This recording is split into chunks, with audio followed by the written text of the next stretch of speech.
COVID-19, will it go away and when? Joining me shortly to provide answers to the many troubling questions that's on the lips of thousands of New Yorkers is a Deputy Commissioner of Health and Mental Hygiene, Dr. Torian Easterling. Also later in this program, Sarana Purcell will be my guest to talk about her work as a Brooklyn District Leader.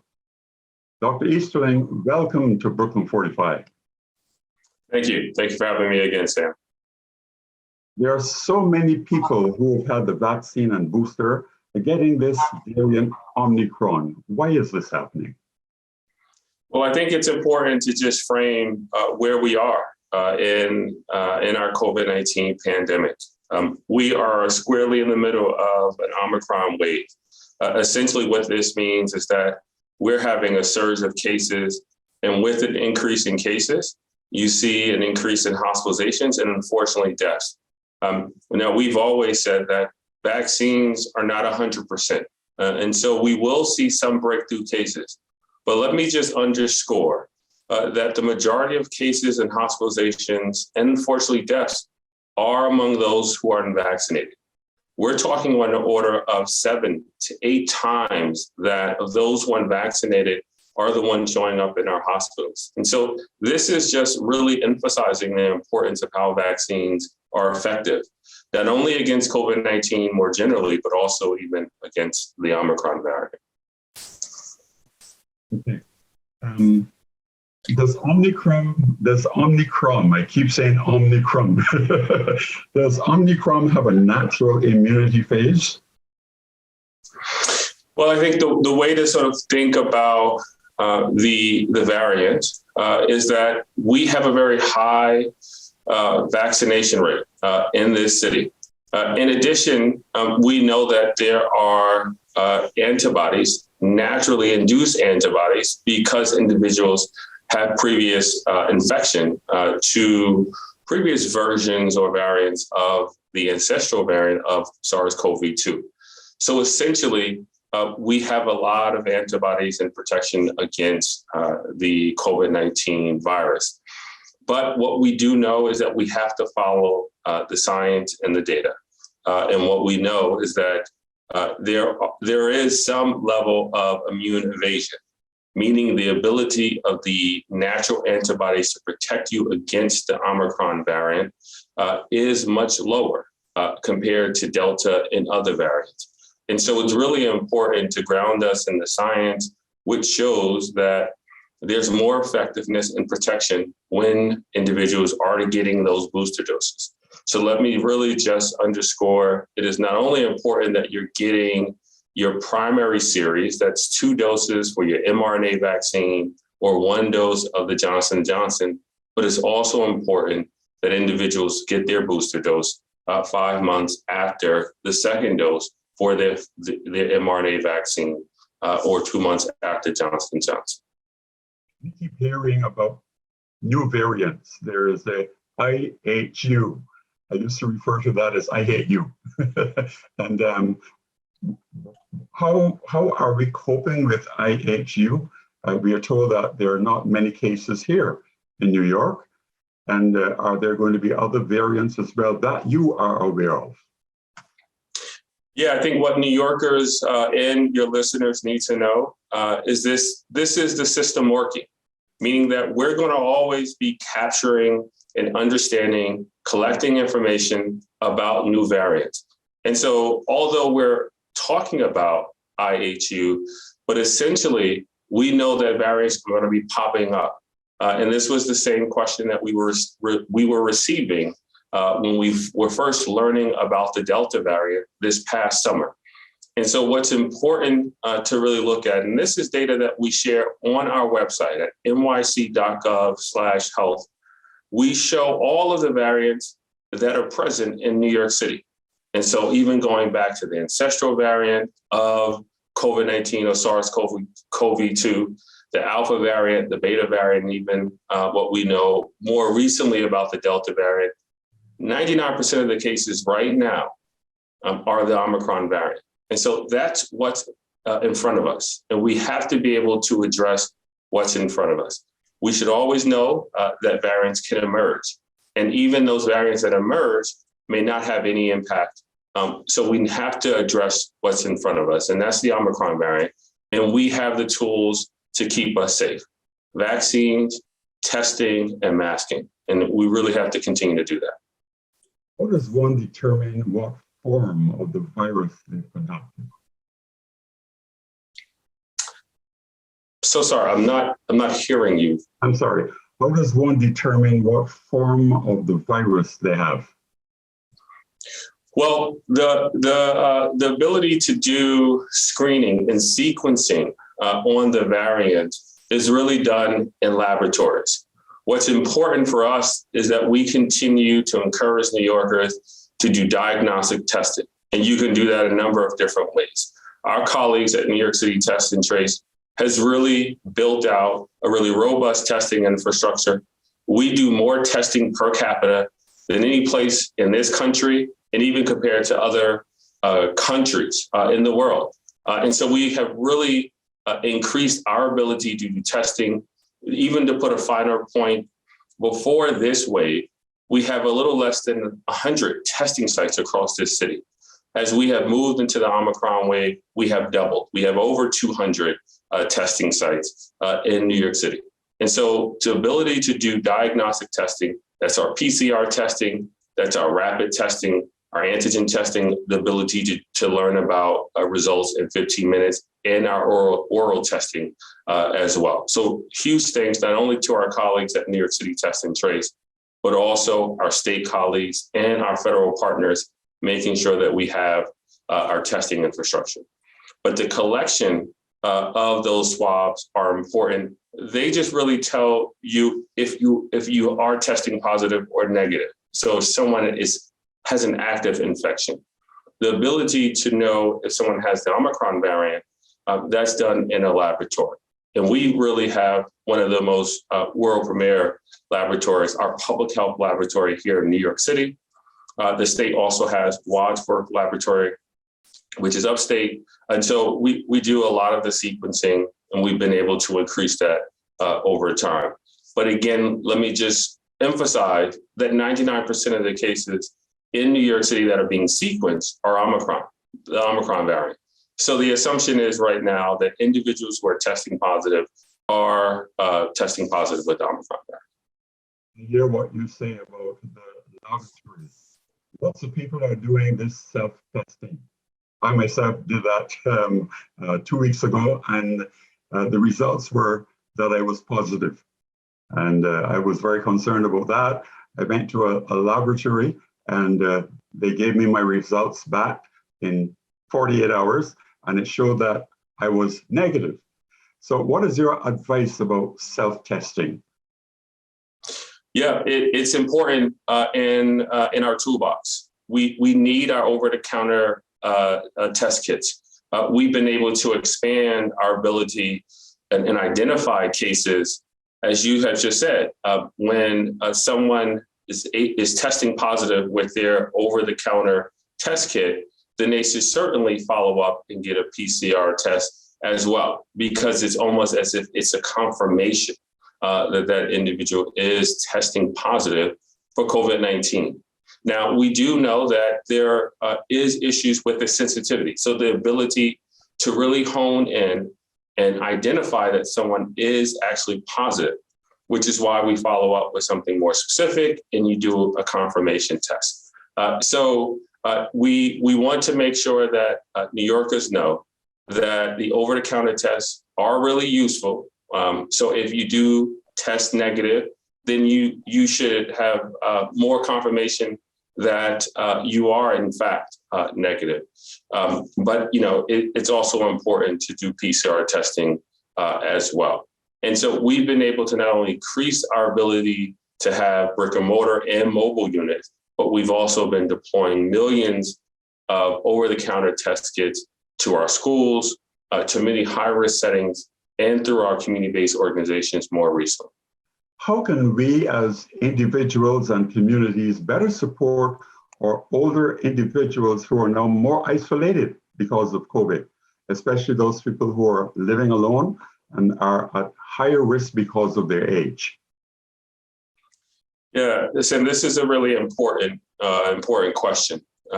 What we know and the facts are that COVID-19 laid bare the inequities that we have already known in New York City. We have talked about this in a number of different ways, whether we're talking about maternal health or we talked about men's health.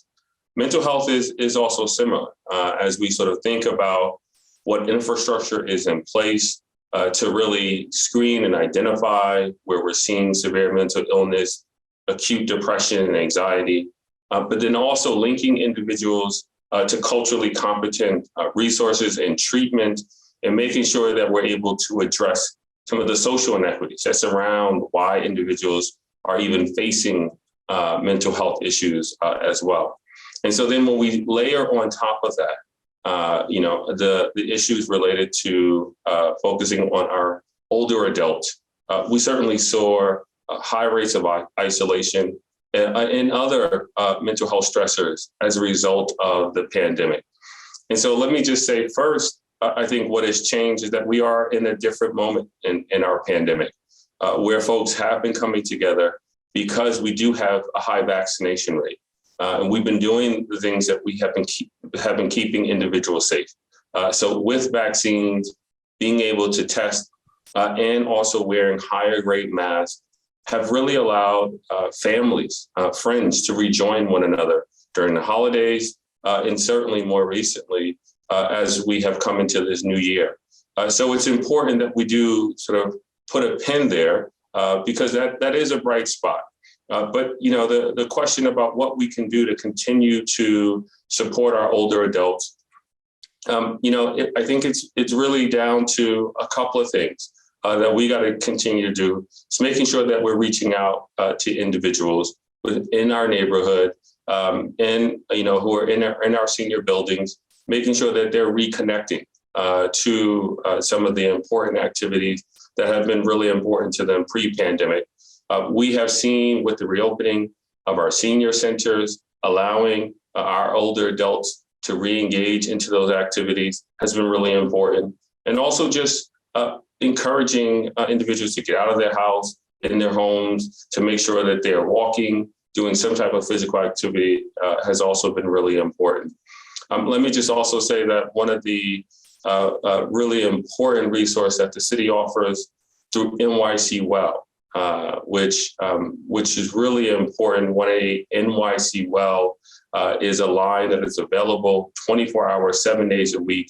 And so individuals can reach out and speak with someone and get connected to resources. So that's also been really important to engage our seniors, identify what the issues are so that people can get connected to resources.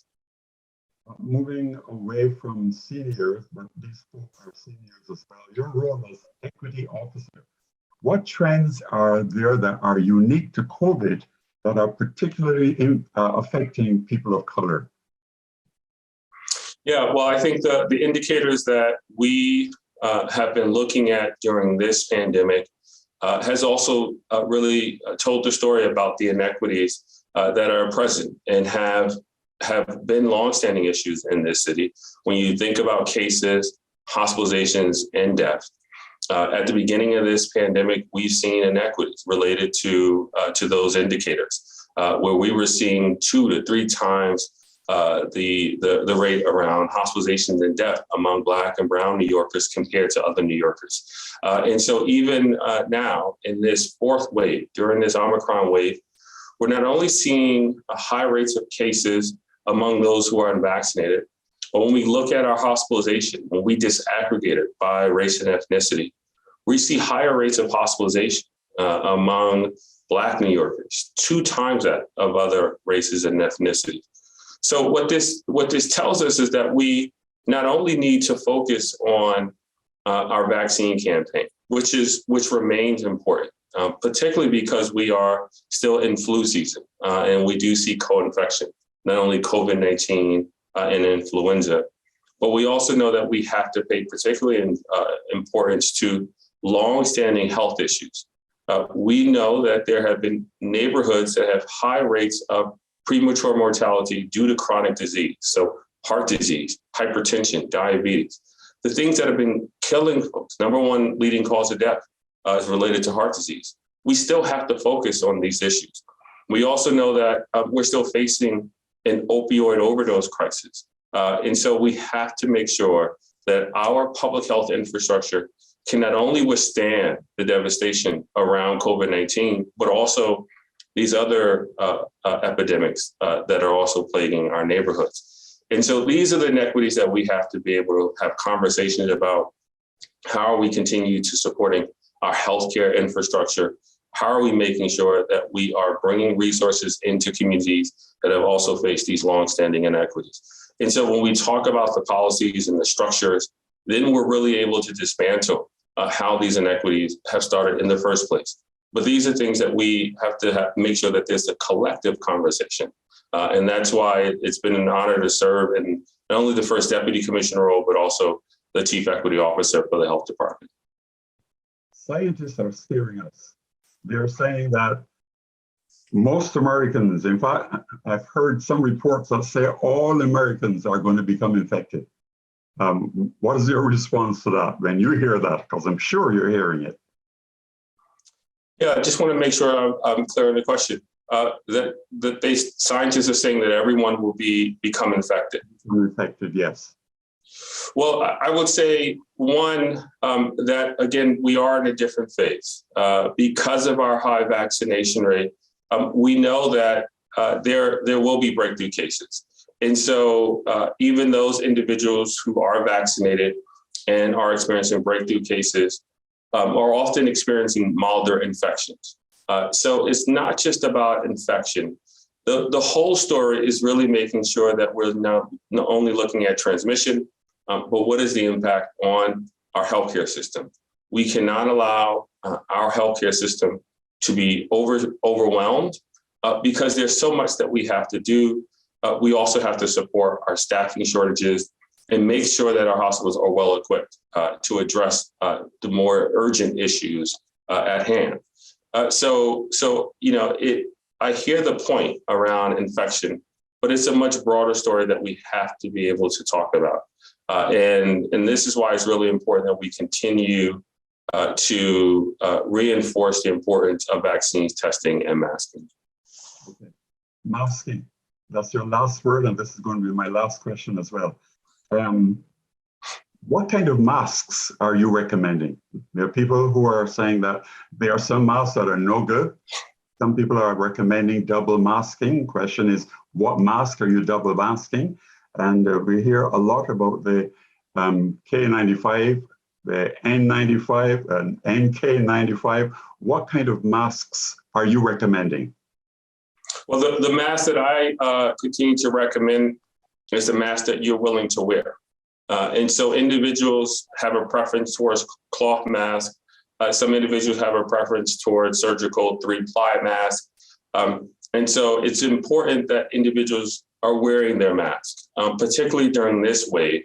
We want to make sure that individuals are protecting themselves. And so getting vaccinated and testing, particularly when you are in a social gathering or a setting where you don't know if everyone is vaccinated, and then wearing a mask.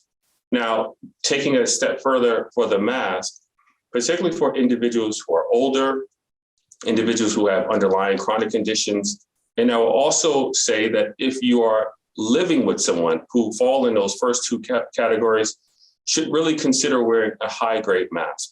And the reason why is that the data has shown that high-grade masks provide better protection, particularly for individuals who are both wearing high-grade masks. So that would include N95, KF94, or KN95.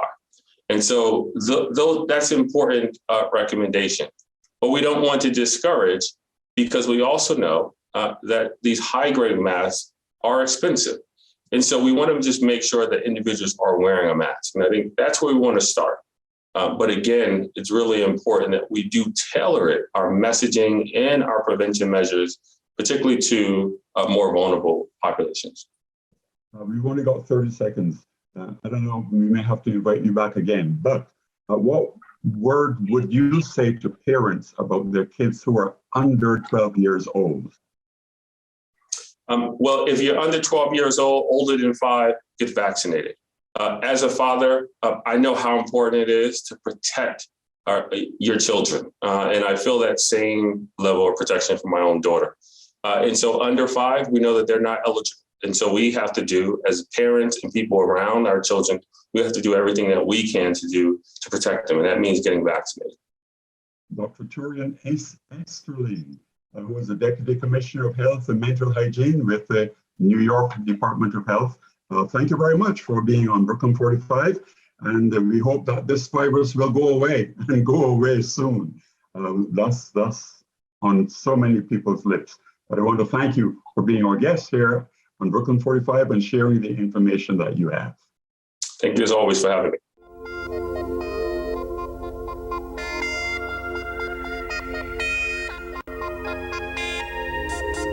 Sarana Purcell is the district leader in one of the densely populated Brooklyn communities.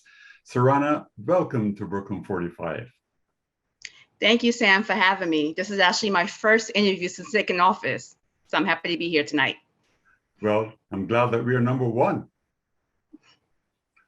Same here.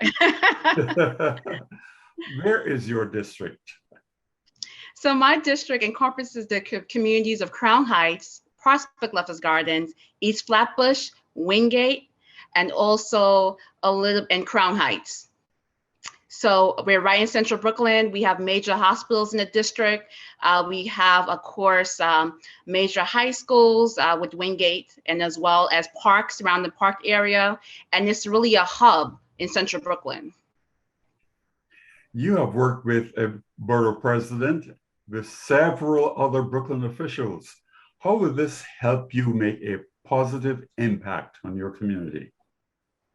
So I'm a big believer of collaborative effort. Over my career, I always collaborated with various different elected officials, community partners, local businesses. I'm a big believer that we need to do this together. So collaborative for me just means I'm partnering where we can with all my colleagues from state, city, federal government, as well as local members of the community board. I had the pleasure under working for the board president of working with all 18 community boards, as well as the community boards, I represent in CB8, CB9, and CB17. So for me, it's just all about bringing everyone together, working to make sure that we address the issues that are impacting everyday New Yorkers, especially people in my particular district. We are a diverse district. We're a district that's growing. We're a district that's becoming very popular. So we have to ensure that no one's left behind with any new wave that's coming in. So I'm proud to represent the district, and I'll do everything I can, work with my colleagues and various stakeholders to ensure that everyone has a right to opportunity and able to prosper. The district, you told us earlier what district, but let me ask you the question, what is a district leader, and what does a district leader do? So a lot of people are not familiar with the district leader position. It's not very popular in the totem pole, but they do impact a lot of policies. They do impact, how the party is run, especially the Democratic Party. We serve every 2 years. It's an unpaid position, and actually I serve as a state committee woman. And next year, June, we'll be back again on the particular ballot. But basically, we work to ensure that we advocate and that we enhance and build voter awareness. We work to make sure that proper judges are appointed to the bench. We appoint poll site workers. In fact, since I took office, I had the pleasure of visiting all the poll sites, ensuring that the residents knew about early voting. Just recently, a lot of laws had changed in regards to elections. So we had to adapt really quickly. And that means telling people about the absentee ballot, letting them know about early voting, and then most recently, ranked choice voting. We have to make sure that we have engaged voters just to make sure they know to get out and vote, and also have the capacity to support the right candidate. But we impact rules of the party and how it generally operates. So it's, I wouldn't say it's low on the totem pole. We have a lot of responsibilities, and we do need a lot of support to make sure that we get the job done. How do you relate to people in your district? So I relate to people in my district because I'm an immigrant. I'm from Grenada myself. I grew up undocumented as a young child, so I understand many of the struggles, and so I understand what it means to be a daughter, a child of public school, what it means to be a mom, a working mom, and just what it means to just try to make ends meet. So these are things that impact a lot of residents across the city and within my district. As I go around the district and I meet people, and since I took office, I've been from all parts of the district, just meeting people where they are and hearing the issues and concerns. And as I hear those issues and concerns, everybody wants a good quality of life, right? They want good public schools. They want affordable housing. They want affordable housing opportunities for their children and their future. So on that note, I just want to make sure I use this office to help elevate issues, whether it's through voter awareness, to make sure we all have that quality of life that we all deserve. My last question, what do you see as your major challenges? And we've got less than a minute. Oh, my major challenges. I believe major challenges is just I want to make sure that we get more youth involved in the election process. We got to start them really young just to understand. I started off young. I think they're our future generation. They need to understand how elections impact us and how they impact policies and how we have to get the right people in office. So I'll be working on initiative to make sure we get our youths involved in electoral politics. Okay. I want to thank you for being on Brooklyn 45. Thank you very, very much. Our district leader for the 43rd District. Thank you, Sam. And you got the exclusive here first. Glad to be with you tonight. Okay. And to our viewers, we want to thank you for watching this program. We invite you to partner with Brooklyn 45. You can do this in several ways. You can suggest topics, issues that you want us to provide information about. Just go to our website, www.brooklyn45.com, and you can become a monthly or a one-time supporter. We are a 501c3 not-for-profit community TV program, and when you support us, our communities benefit as well. Tell everyone you know on social media about Brooklyn 45. On behalf of our Brooklyn 45 team, I am Sam Taitt. Brooklyn 45 is a 501c3 not-for-profit, and we welcome your support. Check out our website, brooklyn45.com, and feel free to donate or share it with your friends and family. Have any comments or questions? Send them to our Facebook, facebook.com/brooklyn45tv.